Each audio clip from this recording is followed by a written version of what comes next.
caso de las resinas, tomando en cuenta su viscosidad, también sucede lo propio. Hay resinas que son fluidas y obviamente esas resinas, como en este caso, ¿sí?, o de baja viscosidad, si ustedes quieren, como son fluidas, y con la analogía que hacía, en algunos casos es de mucha utilidad y de mucho beneficio, sin necesidad que yo ejecute algunas maniobras extraordinarias como para que ese material llegue, por ejemplo, a una zona incómoda y se escurra, ¿se entiende o no? Como pasa con el agua. Cuando llueve, y seguramente ha sucedido, y gracias a Dios, y en aquellos lugares donde son bajos y se acumula el agua con facilidad, puede ingresar, producto de esa viscosidad, de esa fluidez, puede ingresar, qué sé yo, al cuarto donde yo duermo o yo reposo, producto, repito, de esa fluidez. Entonces, lo mismo en este caso, hay resinas y son jeringas especiales que tienen, y no sé si han tenido oportunidad de ver, las jeringas que se utilizan para inyectar insulina. No sé si han tenido oportunidad de ver, que son muy finitas, una aguja, obviamente en este caso la punta no tiene como las agujas normales, se ha seccionado la punta, pero tiene ese calibre con las mismas características de la jeringa para que yo, presionando muy poquito, el material se escurra con cierta facilidad en una determinada zona. Por lo tanto, esas resinas son de baja viscosidad o también denominadas resinas compuestas fluidas, por lo que estamos explicando. En otras oportunidades existen este otro tipo de resinas que son de media viscosidad, ni son fluidas ni son condensables, son de media viscosidad y generalmente sucede eso, como lo que están observando. Entre ellas, por ejemplo, tenemos a las convencionales, a las microhíbridas, para que ustedes se den cuenta, ¿no? O a las que tienen macropartículas. Y para esto, creo que en algún momento ya les había dicho, nosotros necesitamos una determinada técnica para que esto dé resultado. Dicho de otra manera, la mayoría de las resinas que son de media viscosidad, están al centro, para que me entiendan, ni son ni fluidas ni son de alta viscosidad, sino son de media viscosidad, la mayoría de ellos, y son las que generalmente utilizamos. Hay, les decía, fluidas, el primer ejemplo que ponía, y esas fluidas obviamente, con sus características, no utilizamos en todos los casos, y alguna vez hemos utilizado este ejemplo del alginato, que si ustedes ponen demasiada agua, está muy fluido, preparado que han llevado a cabo, y cuando llevan a cavidad bucal, ¿qué sucede? Se escurre con facilidad, y no solo hacia afuera, sino también la posibilidad de que se vaya a vía respiratoria, y es peligroso desde luego en ese caso. Entonces, lo mismo en este caso, la resina compuesta fluida se utiliza para determinados casos, y seguramente más adelante ustedes, cuando tengan la oportunidad de avanzar en la operatoria, van a volver a nombrar seguramente estos materiales y van a saber para qué caso. Un solo ejemplo, para hacer, por ejemplo, sellado, la utilización, no sé si recuerdan, de los materiales que se denominan selladores de fosas y fisuras. Hay resinas que tienen esta particularidad, porque las fisuras, imagínense, o las fosas, no necesitamos preparar para colocar este material. Entonces podemos utilizar estas resinas fluidas y por la fluidez se van a deslizar y van a ocupar ese espacio donde yo quiero que se acomoden sin necesidad de preparar dicha cavidad, ¿no? Por ejemplo, estamos analizando en este momento las resinas, repito, de media viscosidad. No son ni de baja ni de alta viscosidad, son las que más se utilizan. Y seguramente más adelante vamos a hablar de la técnica que se utiliza para el colocado de estas resinas. Pensé que tenía. Y finalmente, dentro de este nos falta? ¿Cuál nos falta? Si hemos dicho de baja viscosidad, de media viscosidad, ¿qué nos falta? De alta viscosidad. Eso. Que son resinas condensables. Y vamos a ver más adelante que en función a ello podemos en determinados lugares colocar en bloquecitos, porque por su alta viscosidad nos permite colocar, así como seguramente, a ver, voy a hacer esta analogía, no sé si en anatomía dentaria ya están utilizando los bloquecitos de cera para tallar las piezas, bloquecitos de cera. Entonces, perfecto, en algún momento van a utilizar de la misma manera. Estoy hablando en pequeña escala, son bloquecitos que se utilizan para colocar en un determinado lugar. Y el bloquecito, por lo general, no tiene que ser al mayor a 5 milímetros de espesor. Y sobre todo se utiliza para piezas posteriores, porque son de mayor resistencia a la compresión. Más adelante seguramente vamos a hablar de algunas otras propiedades. Bueno, entonces, estas son de alta, repito, viscosidad. También se denominan resinas compuestas condensables, porque están condensados. Por eso les decía en bloquecitos. Y nosotros tenemos la posibilidad de agarrar y colocar el bloquecito en un determinado lugar. Bueno,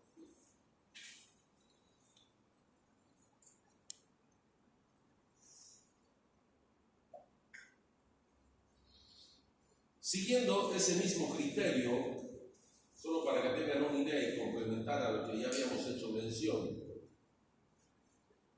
Estas son, como les había dicho, de baja viscosidad. Y hay resinas que se denominan también de baja viscosidad, se denominan resinas infiltrantes. Y esta es una variedad, como también está en inglés desde luego, es una resina infiltrante, pero que es de baja viscosidad, como en el caso anterior, ¿no? ¿Por qué se denomina infiltrante? Porque por el nombre ya se puede infiltrar donde en determinados tejidos con cierta facilidad. Colocar por esa baja viscosidad, yo puedo colocar en un tejido, obviamente tejido dentario mineralizado, sin necesidad de preparar la cavidad, lo que minutos atrás les había comentado. Entonces, a ver, no sé si me están siguiendo.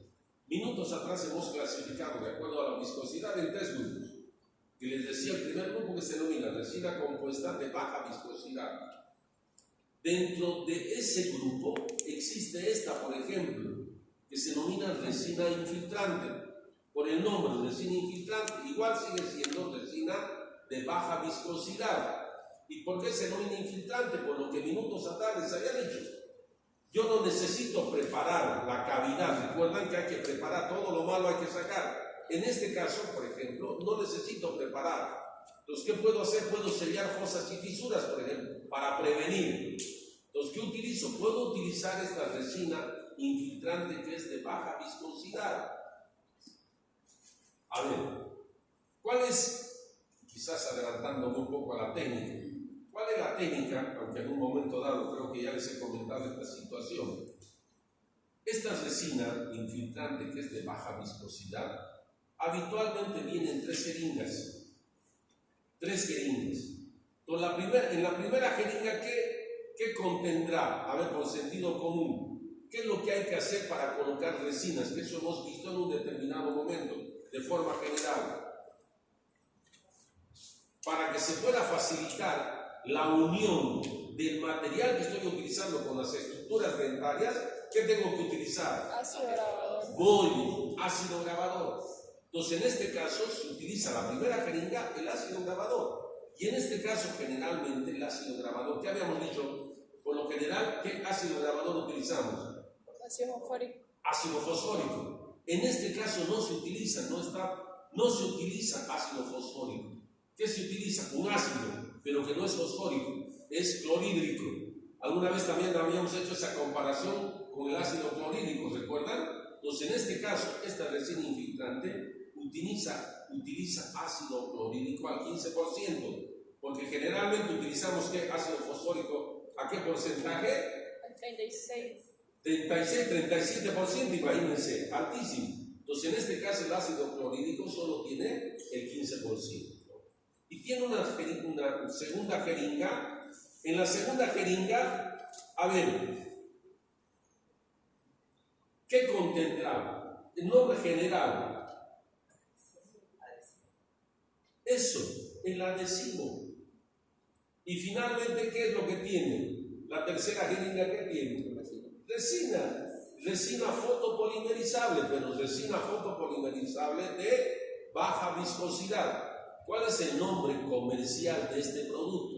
Resina infiltrante. Obviamente en inglés. Solo que estoy poniendo como ejemplo en relación a la clasificación que habíamos hecho minutos atrás. No sé si les he facilitado o les he complicado la vida. A ver. ¿Qué dice? ¿Está bien? Perfecto.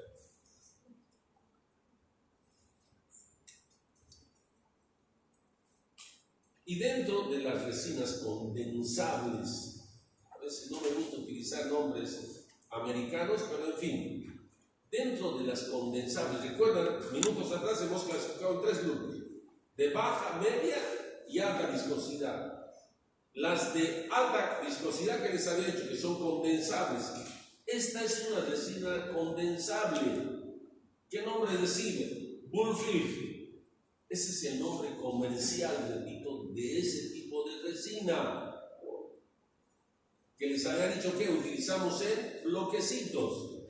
Y les había dicho no mayor de 5 milímetros. Incluso en un momento dado, yo les había dicho, no sé si recuerdan, que cuando hablábamos de cementos de ionómeros reforzados con resina, lo aconsejable en cuanto a espesor es no superar ¿qué milímetro habíamos dicho? 5. En este caso sí, pero cuando hablábamos más adelante, les había dicho que no es recomendable superar los 2 milímetros. ¿Por qué? ¿Por qué les había dicho? Por la fuente de luz, por el fotopolimerizador. Si es de mayor espesor, no permite que ingrese hasta la parte media y obviamente no se polimerice. Pero en este caso estamos hablando de un caso especial, de una resina de alta viscosidad condensable que viene en bloquecitos. Y nosotros podemos acomodar, obviamente se puede acomodar, ¿no? Alguna vez había utilizado también esta analogía, como cuando uno hace, no sé si han hecho buñuelos, la masa es muy fluida, en relación, qué sé yo, al pan, por ejemplo. Imagínense si yo utilizo la misma masa, de los buñuelos para hacer pan. Se me escurre todo, se me aplana todo, ¿no? ¿Se entiende? Lo mismo en este caso. Y esto les había dicho, generalmente se utiliza ¿para qué piezas? ¿Para qué piezas habíamos dicho minutos atrás? Para piezas posteriores, donde se supone que la fuerza compresiva es mayor, ¿no? Y ese milagro, Luis Fernando,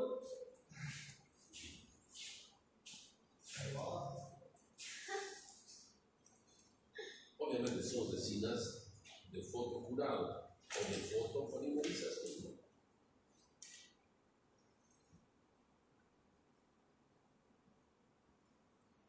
Seguimos hablando de la clasificación. Esta vez quedó claro, ¿no? Con los ejemplos, espero que haya quedado claro que hemos puesto. Minutos atrás solo hemos hablado de la viscosidad y en función a ello hemos clasificado en 3 grupos. ¿No? Y les decía, los que más se utilizan son los de media viscosidad, pero también hay estas otras alternativas, o muy fluido o de alta viscosidad, ¿no? ¿Qué otro criterio se utiliza para clasificar la denominada evolución? Según su evolución. Y según su evolución, como en todo. Alguna vez también hemos utilizado esta terminología. No sé qué generación son ustedes. Ever, ¿qué generación es en tu familia ya? Tercera. Imagínense la tercera. Por ahí la cuarta, ¿no? Algunos de ustedes. Entonces, de la misma manera, ustedes se han debido dar cuenta que conforme, en el caso de los materiales, conforme van apareciendo generaciones, ¿cuál es la idea? ¿Cuál es la idea? Mejorar. Eso, nada más que eso, mejorar las características del anterior.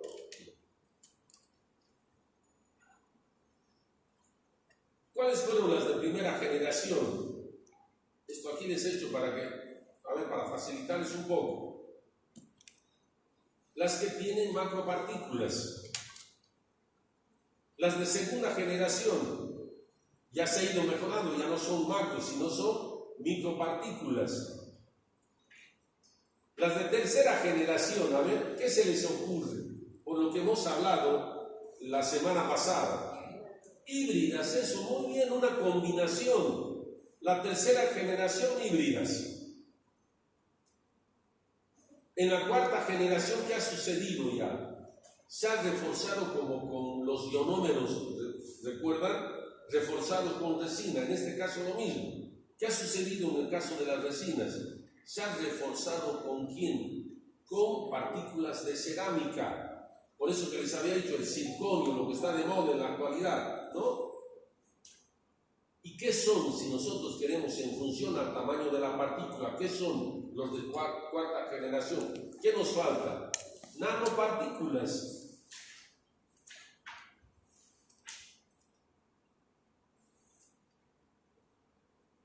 Las de sexta generación, que son las contemporáneas, las actuales. ¿No? Contemporáneo significa eso, actuales. Y dentro de eso, ¿qué estamos utilizando? Habíamos dicho microhíbridas. No solo híbridas, sino microhíbridas, ¿no?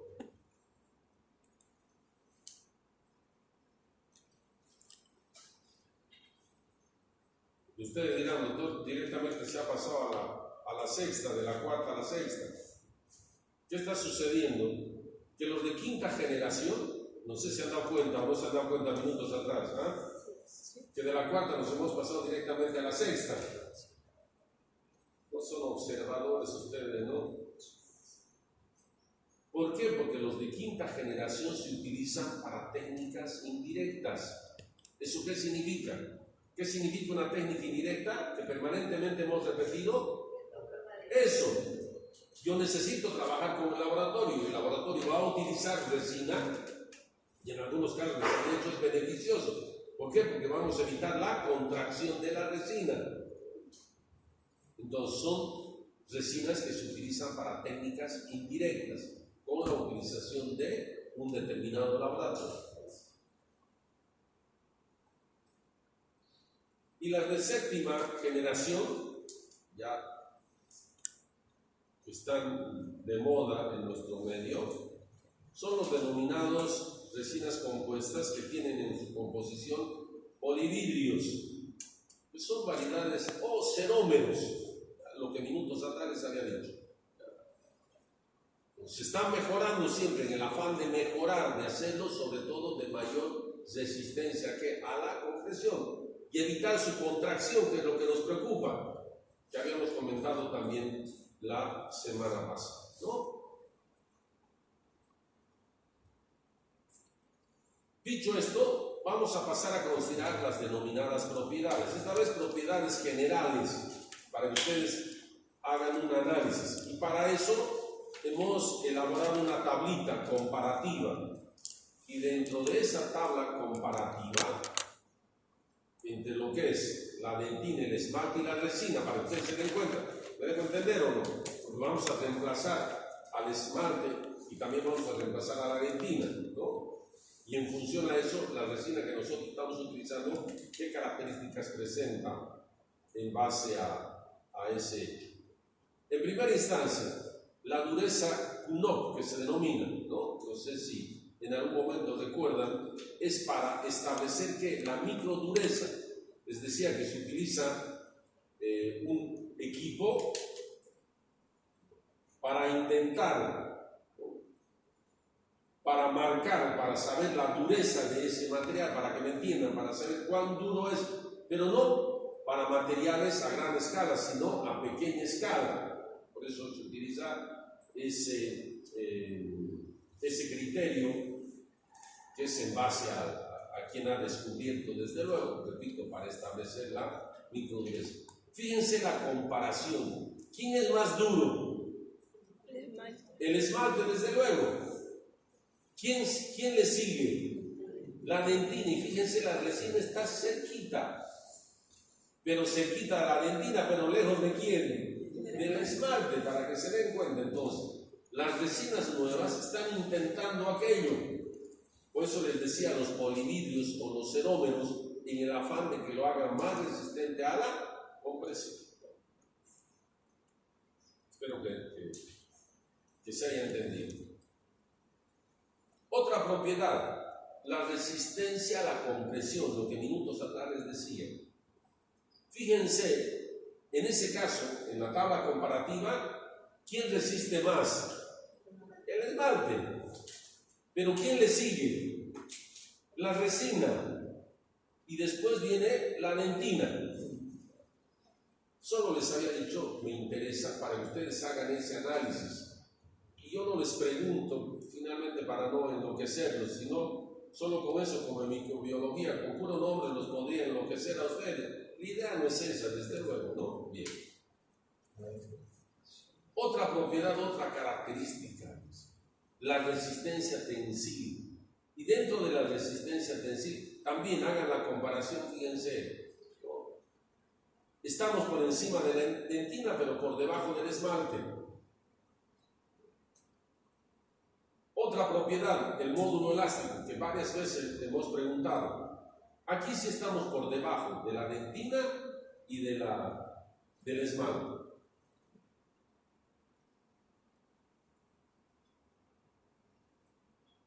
Otra propiedad, la solubilidad en el agua. Obviamente que aquí es bajísimo, bajísimo, bajísimo.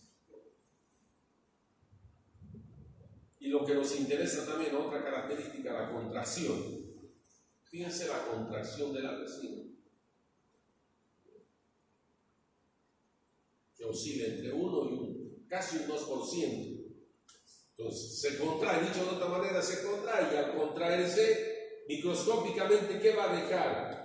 Un espacio. Y ese espacio, ¿qué nos puede permitir? Lo que permanentemente hemos hecho mención, ¿no? La denominada microfiltración. Entonces, como estas son propiedades generales, les decía, en la actualidad se está intentando mejorar, o ya se han mejorado algunos hechos, sobre todo para acercarnos a quién, al esmalte. Desde luego que el esmalte va a seguir siendo la estructura, recuerdan en la escala de Mohs, en las primeras clases, estamos cerca de 7, imagínense. Otra escala que se utiliza para establecer la dureza, ¿no? ¿Cuáles son las propiedades actuales, lo que nos interesa en este momento? En primera instancia, que los matices de las resinas compuestas coinciden con la guía Vita que nosotros habíamos establecido los primeros días de clase. ¿Recuerdan? Nosotros tenemos una guía, esa guía Vita, que ya tiene colores estandarizados, y en función de este colorímetro comparamos con los dientes del paciente. ¿Se entiende, no? Para que en función a ello yo escoja.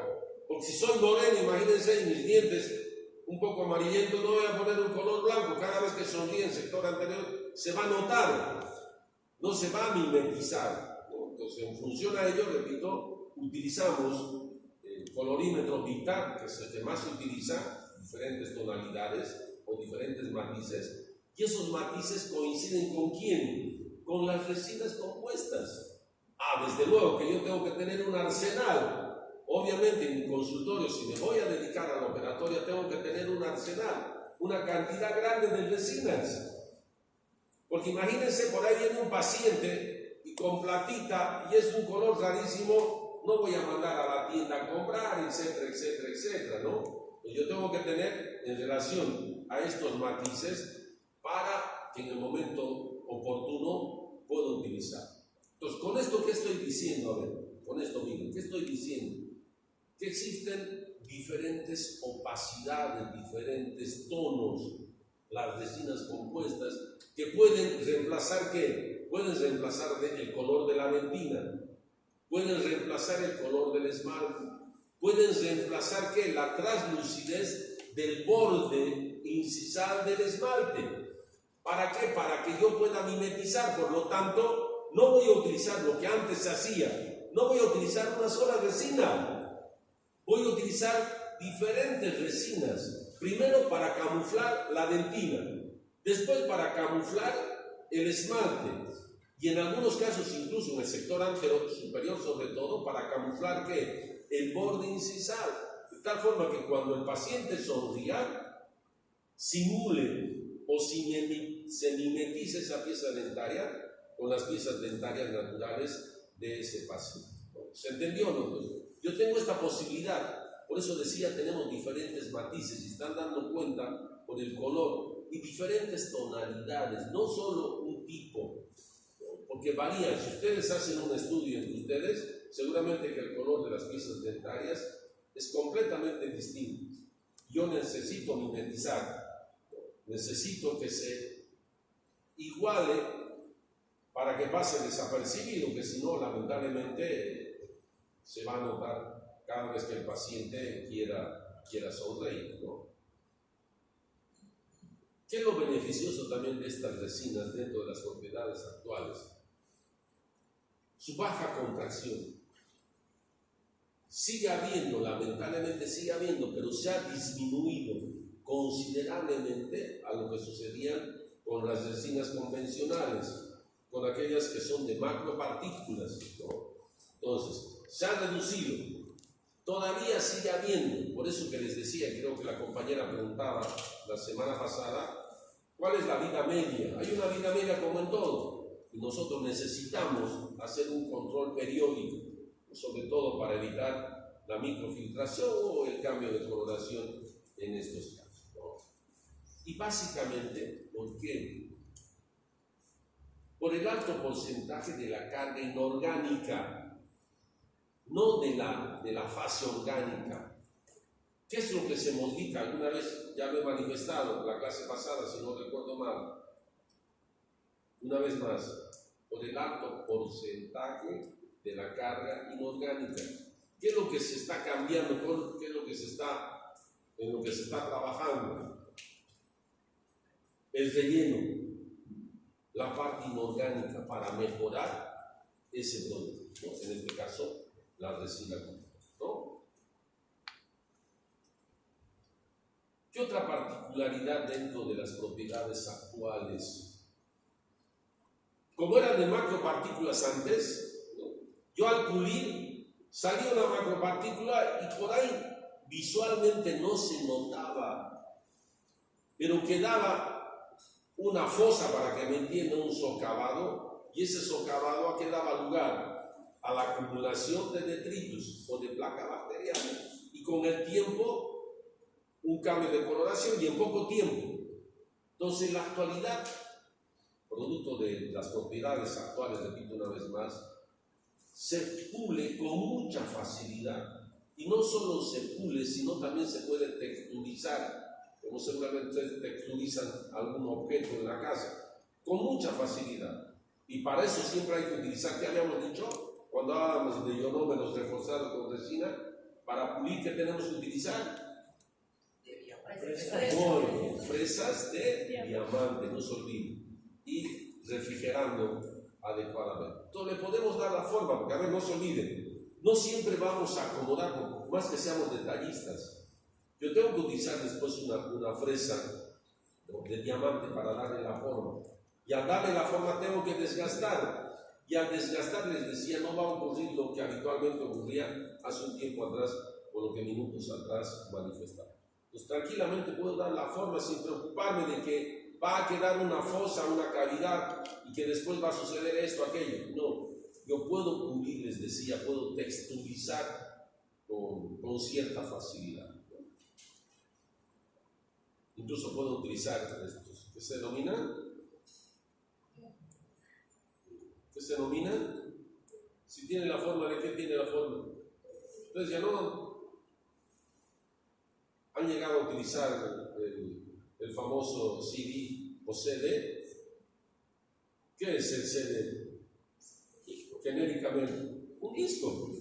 Entonces, disquitos, fíjense, son lijitas, discos a baja velocidad, desde luego, para pulir, para hacer el alisado correspondiente. No quieren, por eso también a veces se le pide al paciente que pase la lengua, como cuando uno ve lija, una superficie para pintar o para, qué sé yo, pasar barniz. De la misma manera, se utilizan lijas, disquitos, para lijar, ¿no? Obviamente no voy a utilizar una lija de este tamaño para el diente, ¿no? Todo lo adecuado en función al tamaño común. Y después tengo que pulir, desde luego, ¿no? Tengo que pulir ese preparado. Y para eso se utilizan estos conos de fieltro que se denominan, para darle el color, el brillo correspondiente, ¿no?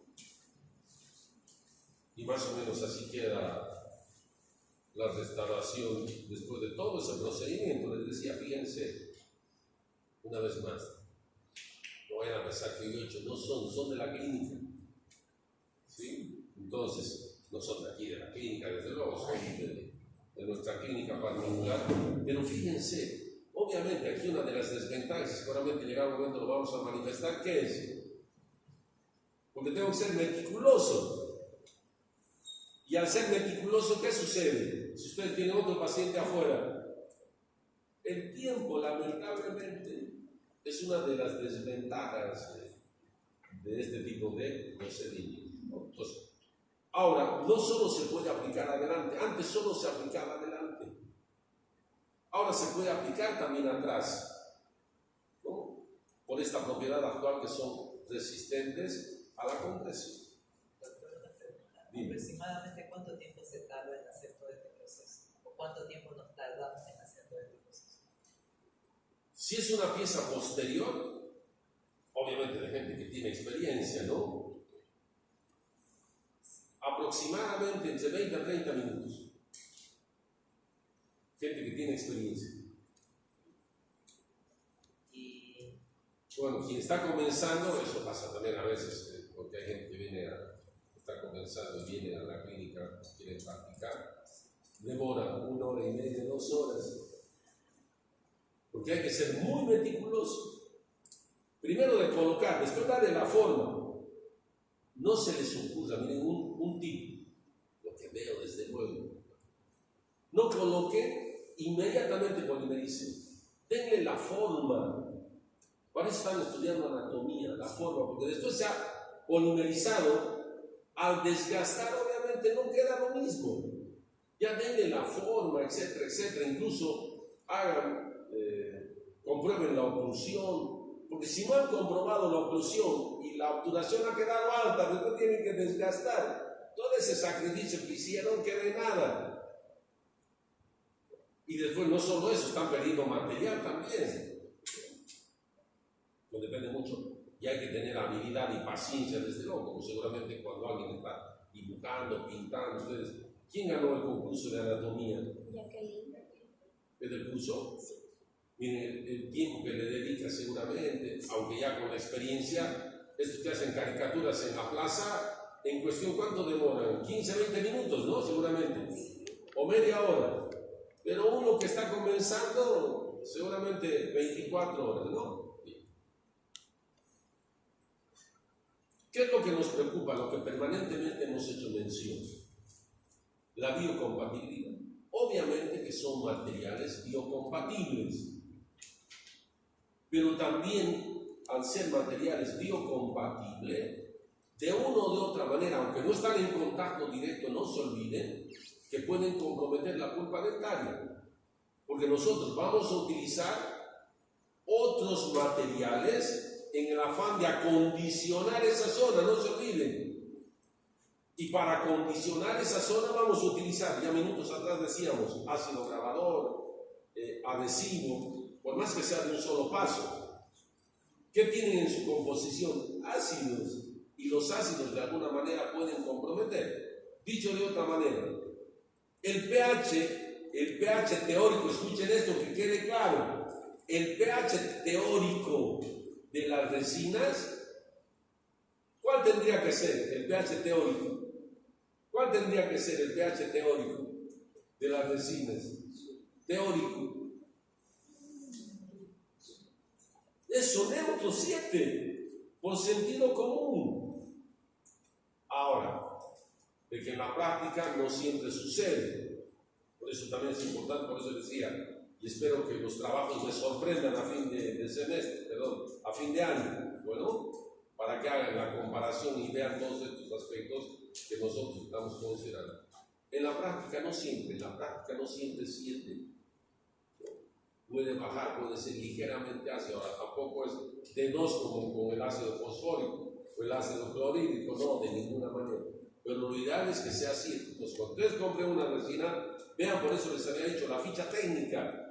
Lean para que en función de eso ustedes se den cuenta si efectivamente está cumpliendo o no con lo que está establecido.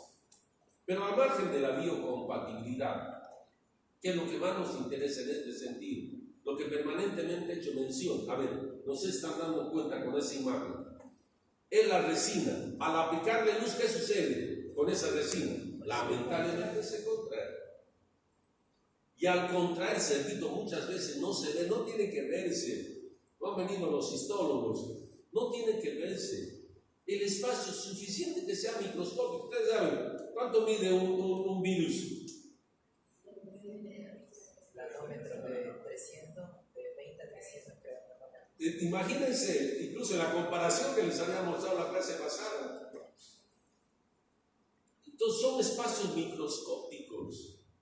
Y en esos espacios microscópicos, lamentablemente, se va a producir lo que permanentemente hemos hecho mención, ¿no?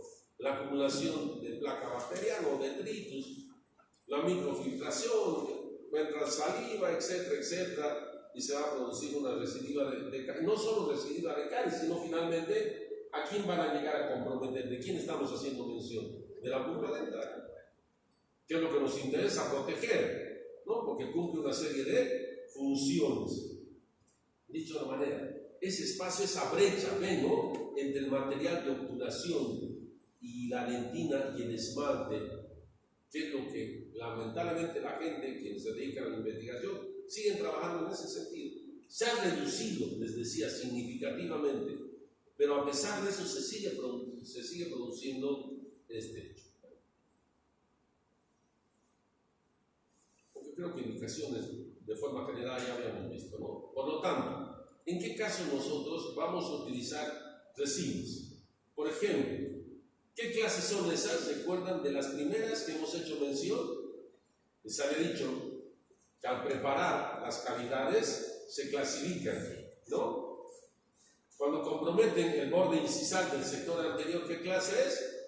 Clase 4. Clase 3 es sin compromiso del ángulo. Entonces, podemos nosotros, dicho de otra manera, para que me entiendan, podemos restaurar no solo adelante, sino también podemos restaurar hacia atrás. Cuando digo adelante, estoy haciendo mención de las piezas incisivos, caninos, y atrás de molares y molares. Clase 3. No. Por eso, a ver, para no confundirnos en este caso, ya no estamos hablando de clases.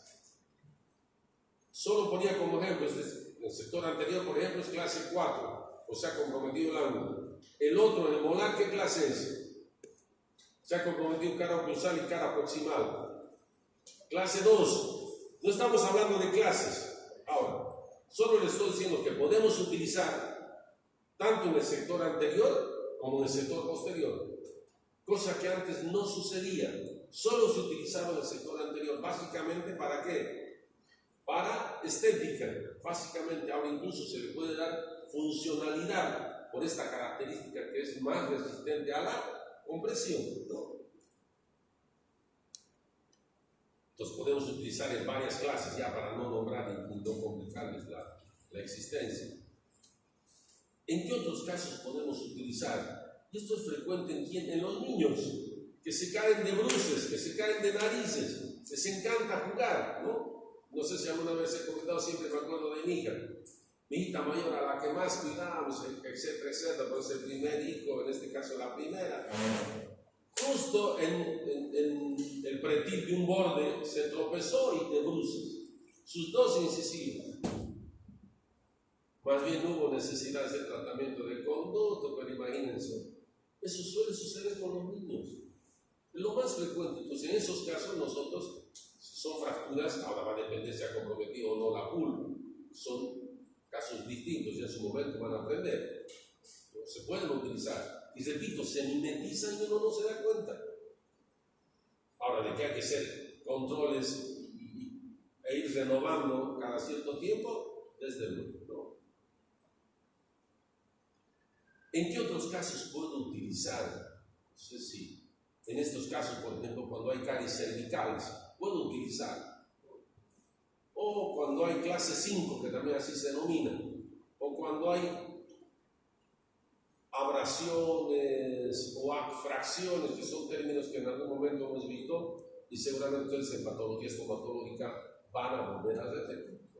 Problemas a nivel del cuello anatómico de la pieza dental, que pueden ser alteraciones producto del estrés o enfermedades que comprometen a ese nivel. Entonces, en esos casos también podemos utilizar resinas. Antes solo se utilizaban ionómeros. Se pueden utilizar ahí resinas especiales para caries cervicales, ¿no? Después, ¿en qué otros casos nosotros podemos utilizar?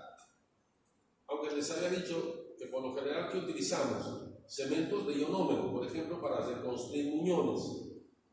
Estoy preparando un muñón, ¿recuerdan a qué se denomina muñón, verdad? Que lamentablemente la enfermedad o el proceso ha comprometido la estructura superficial del diente. Yo no puedo mantener, pues tengo que desgastar para colocar una corona.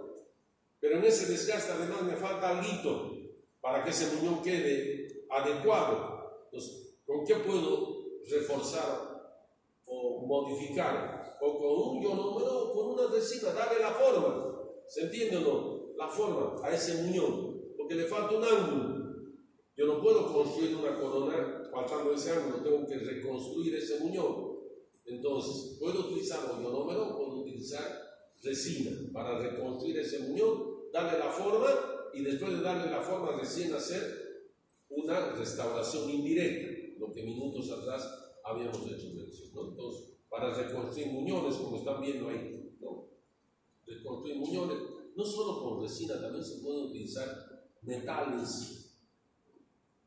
Ahora, obviamente, con el circonio ya no hay necesidad de utilizar metales. ¿Qué podemos hacer también? A ver, ¿qué podemos hacer? ¿Qué es eso? Eso, una incrustación. Y les había dicho, sobre todo cuando se ha comprometido ese ángulo, ese borde marginal, no es conveniente que yo haga una restauración convencional. Pues otra de las desventajas, porque se puede producir una fractura. Es preferible hacer una restauración indirecta, con la ayuda de quién, de un laboratorista. Obviamente me va a salir más caro, pero no queda otro. El paciente tendrá que pagar mucho, ¿no? Pues en este caso son incrustaciones de resina, no solo hay de resina, hay también incrustaciones metálicas, que les decía en la actualidad, solo seguramente los que van a pasar preste, ¿no? Quieren una corona metálica adelante para que se vea, ¿no? De oro, una corona fenestrada que se denomina. Pero después ya la gente no utiliza ese tipo de rehabilitación. En este caso, lo que permanentemente les he dicho, ¿para qué? Aunque ya no se desgaste en la actualidad, para hacer carillas, para hacer lentes de contacto, les ha dicho, en la actualidad no hay necesidad de desgastar. Antes se tenía que desgastar para colocar una carilla o un lente de contacto, que también se denomina de esa manera, ¿no? Esto, por ejemplo, minutos atrás, las resinas fluidas, ¿para qué utilizamos? Eso, para sellar fosas y fisuras, para prevenir. Eso permanentemente hemos hecho mención en un momento dado. ¿Y esto para qué será la resina? ¿Para qué? Podemos utilizar también cementos de ionómero o reforzados con resina, sino directamente resinas. ¿Para qué? Para la cementación de qué? De brackets. Por ahí he visto a algunos de ustedes con ortodoncia, ¿no? Bien. Pues dicho esto, ¿cuáles son las ventajas? ¿Cuál es la ventaja de estos materiales? A ver, ¿cuál es? ¿Cuál es la ventaja? Sobre todo el sector anterior, miren, ni se nota la diferencia. Estético. Eso, lo estético. Aunque les ha dicho, para nosotros no solo lo estético es primordial, sino también la función, ¿no? Además, en el caso de esta comparación, imagínense con la amalgama, ya no solo en el sector anterior, sino en el sector posterior. La amalgama, lamentablemente, aunque no se ha demostrado, les he dicho lo mismo con lo que dijimos la clase pasada, ¿no? El bisfenol A, ¿recuerdan? El mercurio no se ha demostrado efectivamente, el mercurio con otros estudios que se han hecho, que es tóxico. Entonces por eso ha pasado la amalgama a la historia. Obviamente en este caso una de las ventajas, ¿cuál es? No tiene mercurio obviamente la resina, pero tiene ese otro componente que hemos hecho mención. Pero repito una vez más, no se ha demostrado clínicamente. Ahora, también necesitamos qué cantidad. Tampoco se ha establecido de que se han hecho estudios de esos componentes en otras áreas, en otros rubros, plenamente de acuerdo, se ha demostrado que sí son tóxicos. ¿No? Se había dicho no solo problemas cardíacos, sino también lamentablemente problemas metabólicos como la diabetes. ¿Cuál es la otra ventaja? La adhesión. Ya no hay necesidad, la adhesión química, ya no hay necesidad de desgastar. Cuando hablábamos de generalidad, no sé si recuerdan, cuando hablábamos de generalidad les decía, antes se hacía la famosa cola de Milano, se desgastaba incluso una zona sana. ¿Para qué? Para retener ese material. Ahora ya no hay necesidad porque no hay retención mecánica, todo es retención química. Entonces no hay necesidad de hacer grandes desgastes para retener ese material. Entonces, la adhesión es una de las grandes ventajas incluso del sistema adhesivo, la adhesión a la estructura dental. ¿Cómo? Todo lo que les decía no requiere retención mecánica. Y otra de las ventajas, por eso también estamos mostrando el sector posterior, que son resistentes a la compresión, ¿no? ¿Cuáles son las desventajas? Lamentablemente, como en todo, no solo hay ventajas, sino también desventajas. La primera desventaja, y lo que demora, lo que les había dicho, la técnica como tal. Nosotros necesitamos utilizar una técnica establecida. ¿Qué nombre le sirve esa técnica? Técnica de estratificación. ¿Por qué se denomina así? Porque tenemos que colocar estrato por estrato, eso. Es más, incluso les decía, no tiene que ser mayor a 2 milímetros en algún momento, no tiene que ser, porque si no, no va a permitir la transmisión de la luz del fotopolimerizador. Entonces, imagínense colocar capa por capa para darle como un ingeniero. Los ingenieros saben, ¿verdad?, dónde tiene que ir el pilar. A mí se me ocurre colocar aquí, pues ahí no, porque no le va a dar la solidez, lo mismo acá. Para darle la solidez, eso que estamos haciendo mención minutos atrás, sea resistente a la compresión y evitar también que, porque al colocar en estratos, ¿qué estoy evitando? De alguna manera, ¿qué estoy reduciendo? No evitando, reduciendo ¿qué? La contracción de la polimerización. Entonces, sí o sí, lamentablemente tengo que cumplir con esa técnica de restauración que está establecida, la técnica de estratificación. Si no, no sirve. Ustedes cuando están comenzando en la clínica van a ver, agarran un blocote y colocan ahí, qué sé yo. No es aconsejable. ¿Cuál es el problema? Que viene acompañado de la técnica. Lo que minutos atrás les había molestado, les había comentado, y alguien preguntó, ¿cuál es la desventaja de esto? Si yo tengo que colocar capa por capa, tengo que polimerizar, el tiempo lamentablemente. Pues yo necesito mucho más tiempo para una determinada restauración. Esto es lo que les decía, no capa por capa. Aunque ahí se notan un poco la resina, pero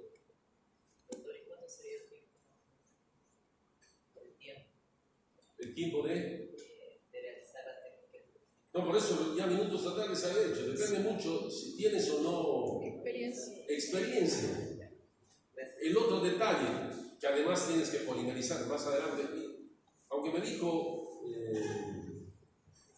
quienes hacen ayudantía, que ustedes iban a hacer una práctica de resina, ¿no? Con Damaris. Perdón, entonces, miren, ahí incluso el tiempo, no se está refiriendo al tiempo de polimerización, ¿no? Entonces es distinto, no estamos hablando en este caso al tiempo final de trabajo, ¿no? ¿Cuál es la otra desventaja? Lo que minutos atrás les había dicho, los contornos. En esos bordes marginales, ¿no? En una esquina, para que me entiendan, en esa esquina va a ser más factible, sobre todo si son molares, a que ocurra ¿qué? Si es varón, peor todavía, ¿no? A que ocurra una fractura. Entonces, en esos casos, ¿qué es preferible? Les había dicho, hacer restauraciones indirectas. Lo aconsejable, tiene un mayor costo desde luego, pero lo aconsejable, ¿no? ¿Cuál es la otra desventaja que la semana pasada ya había dicho cuando la compañera preguntó? ¿Cuál es la otra desventaja? Tiempo. Es la decoloración o la pigmentación de la resina. Peor, a nosotros que nos encanta Coca-Cola, ¿verdad? Y la otra desventaja que permanentemente hemos hecho mención, la contracción. Rápidamente a lo que vieron ustedes en práctica. El paso a paso para la restauración de una determinada pieza dental. Entonces, lo primero que hay que hacer, obviamente, una historia clínica, y en la historia clínica no solo el examen periodontal, pero no se olviden si son sobre todo clase 2. Cuando digo historia clínica, estamos incluyendo además exámenes complementarios. Se supone que yo tengo que sacar un examen para saber en qué condiciones está esa pieza. Porque si hay una enfermedad periodontal, imagínense, yo hago una restauración, por ahí hay un trauma oclusal, cuando el diente de arriba está impactando sobre el de abajo, no me va a dar resultados, ¿se entiende? Porque no se olviden, minutos atrás comparábamos la dureza de la resina en relación al esmalte y a la dentina. Sigue siendo bajo en relación al esmalte. Entonces, si hay un trauma oclusal y yo no me he dado cuenta de esa situación, hago la restauración, al día siguiente viene el paciente a quejarse. Doctor, no me ha durado ni un día su restauración, su tratamiento. Imagínense, ¿y cuánto le ha pagado? $100. Imagínense, o $200. Entonces, es necesario hacer un examen. Esto es indispensable, no solo para este caso, sino de forma general, ¿no? Y ustedes que son anatomistas, seguramente la anatomía, etcétera, etcétera, etcétera. Si hay necesidad de hacer profilaxis, ¿saben lo que es la profilaxis? Es la higiene. Hay necesidad de hacer higiene bucal y aconsejarle también higiene y recomendarle que no exagere con aquellos alimentos que contienen ¿qué? Pigmentos, porque no le va a ayudar, sobre todo si es en el sector anterior, ¿no? Y si hay necesidad de hacer, eso se llama aislamiento absoluto, ¿sí? No relativo, absoluto, hay que hacerlo desde luego. Son aspectos de orden general o maniobras previas, ustedes. Pasamos a la preparación cavitaria, a la preparación de la cavidad, ¿no? Entonces yo necesito preparar la cavidad y para eso tengo que hacer apertura. Eso van a ver, y no sé si han visto con los ayudantes, ¿no? Tengo que hacer apertura, tengo que conformar la cavidad, tengo que extirpar todo el tejido deficiente o comprometido, ¿no? Con los instrumentos correspondientes. Y si hay necesidad incluso de hacer biselado, como están observando, sobre todo en el sector anterior, biselado, hay que efectuar, ¿no? Eso no se preocupe porque van a aprender en otras asignaturas, solo que estoy dando, como vulgarmente se dice, un aumento, una yapa, ¿no? Después, ¿qué nos queda? El siguiente paso, ¿cuál es? El lavado. Y para hacer el lavado, ¿qué necesitamos utilizar? Ya saben, ¿qué utilizamos? Clorhexidina. Clorhexidina al 0,12%. Y no solo para hacer lavado, sino también les he pedido, cuando ustedes tomen alguna impresión, algún material de algún paciente, algún trabajo de algún paciente, desinfecten, no se olviden. Y les había aconsejado en su momento también que utilicen ¿qué? Clorhexidina. No solo para hacer antisepsia, sino también desinfección, que son términos distintos. Bueno, después, ¿qué nos queda? Lo que permanentemente hemos dicho. ¿Qué nos queda? Al ver eso, el Vical, ¿qué es el Vical? Nombre comercial de qué? ¿De qué? Del hidróxido de calcio. Entonces, ¿qué tenemos que hacer? Estamos utilizando materiales de protección dentino-pulpar. Tenemos que proteger la pulpa, no se olviden ese detalle, ¿no? Y ahí podemos utilizar bases, forros, lo que ustedes quieran. Obviamente, bases cavitarias o forros cavitarios, ¿no? Dependerá del material que yo necesito utilizar. Y para eso puedo utilizar el ionómero de vidrio, el famoso Vitrevon, o puedo utilizar estos otros cementos de ionómeros reforzados con resina. Puedo utilizar carboxilato, lo que hemos visto. Puedo utilizar SOE. ¿Qué es el SOE? ¿Qué es el SOE? Cemento de óxido de zinc eugenol. Incluso puedo utilizar cemento, pero sin eugenol. ¿Recuerdan? Todo eso que hemos visto en bases cavitarias. Finalmente, ¿qué nos queda? La colocación de la resina como tal. Y para el colocado de la resina, ustedes saben, lo primero que hay que hacer es acondicionar. Y para acondicionar, lo que minutos atrás decíamos, ¿qué tenemos que utilizar? Muy bien, ácido grabador. Y generalmente utilizamos ácido fosfórico al 37%, ¿no? ¿Durante qué tiempo? 20 segundos. No sé si eso aprendieron rápido. 20 segundos en el esmalte y 15 segundos en la dentina. Antes viene un detalle. Antes solo se acondicionaba el esmalte, porque se desconocía. Ahora también se acondiciona la dentina, pero menos tiempo, porque uno tenía temor por el ácido fosfórico común, ¿no? Después, ¿qué es lo que hay que hacer? Hemos acondicionado ese ácido. que tenemos que hacer? Lavar, ¿verdad? Y con una torundita sostener para que el ácido no comprometa mucosa bucal como tal. ¿Con qué lavamos? Con agua. Por eso tenemos nuestra jeringa triple, ¿verdad? Agua, con agua. Sin hacer muchos estragos. ¿Durante qué tiempo? 15 segundos aproximadamente. Y después, ¿qué hay que hacer? Secar. No secar exageradamente, porque no se recuerda que la dentina tiene humedad, ¿no? O cierta humedad. Seguimos en la colocación. ¿Qué nos queda por hacer? ¿Qué nos queda después? ¿Qué tenemos que hacer? ¿Qué tenemos que hacer? A ver. Me voy a dar un tiro. Hemos grabado, después de las 5 minutos atrás hemos dicho, y eso cuando vimos sistemas adhesivos. ¿Qué tenemos que colocar? El adhesivo, por sentido común, ¿no? El adhesivo, ya, ustedes saben, si de 3 o de 2 o de 1, no sé, ya verán en su momento, ¿no? El adhesivo, en este caso el adhesivo universal, el que les he montado de 3M o este que es de 2 pasos, ¿no? ¿Cuánto tiempo? Obviamente esmalte y dentina. ¿Cuánto tiempo? 10 segundos aproximadamente. En su caso este de 2 tiempos, el Brian, ¿se recuerdan? De 2 o 3 pasos, ¿no? Eso ya dependerán de ustedes. Y con unos cepillitos, ¿no? Penachitos así pequeñitos, hacer el colocado correspondiente. Después, ¿qué nos queda? El aire para evaporar, ¿qué? El solvente. El aire, repito, comprimido. Está en nuestra jeringa triple para evaporar el solvente como tal. Y algo de agua seguramente que queda, ¿no? Y finalmente, ¿qué viene? El colocado de la resina, ¿no? Colocamos la resina e inmediatamente, ¿qué hacemos? Foto, activamos.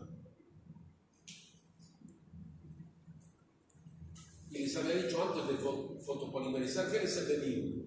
Porque hay instrumentos especiales, darle la forma, comprobar la oclusión, ¿no?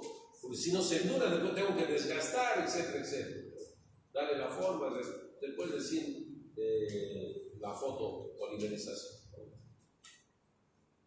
Y para la incrustación de la resina, o la inserción, perdón, de la resina, yo puedo utilizar todos estos instrumentos mismos. Son instrumentos especiales para manipular resina, para colocar así, estrato por estrato, de darle la formita, ir colocando capa por capa, etcétera, etcétera. Y ahí es donde más se demora, seguro. Entonces ya fotopolimericé, ¿qué me queda por hacer? El acabado y el pulido. Para eso también existen materiales e instrumentos especiales, como los que están viendo ustedes. Y obviamente, como es resina, así o sí, fresas de diamante, pienso en diferentes formas.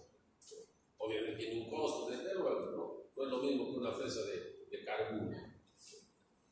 Y para el pulido, estas tacitas de goma, que son en miniatura para darle la forma correspondiente. Dudas, preguntas, inquietudes. Esos ratitos hemos hecho violentamente porque es un aumento que en su momento van a utilizar en otra, van a estudiar en otra asignatura con más detenimiento, con más calma, etcétera, etcétera.